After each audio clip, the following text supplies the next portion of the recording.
മഹിഷാസുര, ഇന്ന് നിന്റെ അന്ത്യമാണ്. ജീവിയെ പോലൊരു ഭർത്താവിനെ കിട്ടിയിരുന്നെങ്കിൽ. എന്തോ ഒരു സ്മാർട്ട്നെസ്, ഏത് സമയം ആക്റ്റീവ്, എനർജറ്റിക്, റെഡിമെയ്ഡ് കുറ്റി. ഈ വില്ലയിലെ പല പെണ്ണുങ്ങളും ഡാഡിയെ ലൈൻ അടിക്കുന്നുണ്ട്. ഡാഡിയുടെ ഒരു ടൈമേ. ഇങ്ങനെ ഒരു സെർവന്റ് വേണ്ട വേണ്ട പറഞ്ഞതാ. സെർവന്റ് എന്ന് വിളിച്ചെന്നെ അധിക്ഷേപിക്കൊന്നും വേണ്ട. ഞാൻ ചെയ്യുന്നതേ ഒരു സർവീസ്. കിട്ടാവുന്നതിൽ ഏറ്റവും ബെസ്റ്റ് ആണെന്നാണ് അവന്മാർ എന്നോട് പറഞ്ഞത്. കാലം മാറിപ്പോയി സാറേ, നമ്മൾ വിചാരിക്കുന്നതൊന്നുമല്ല. എല്ലാവരും പിരിഞ്ഞു പോണം, ഒരു കുഴപ്പമില്ല. ഈ ചീള് കച്ചവടത്തിനാണോ ഈ തമ്പാനെ വിളിച്ചു വരുത്തിയത്?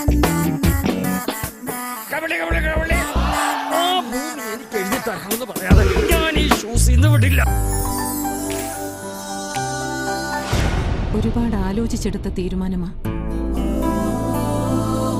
സ്വന്തം കുടുംബത്തിന്റെ നന്മയ്ക്ക് വേണ്ടി ഒന്നും ചെയ്യണ്ട. ഒരല്പം വീണ്ടും വിചാരം ഉണ്ടായിരുന്നെങ്കിൽ ഇങ്ങനൊരവസ്ഥ വരില്ലായിരുന്നു.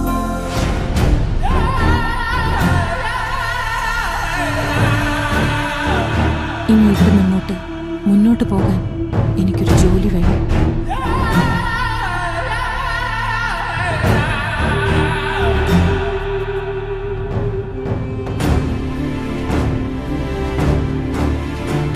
മമ്മിയുടെ ചെലവിൽ എനിക്ക് പഠിക്കണ്ട. സ്നേഹം, സംതൃപ്തിയുള്ളൊരു ജീവിതം, ആ ജീവിതമാണ് നീ തകർത്തത്. മറുപടി പറഞ്ഞിട്ട് പോയാ മതി.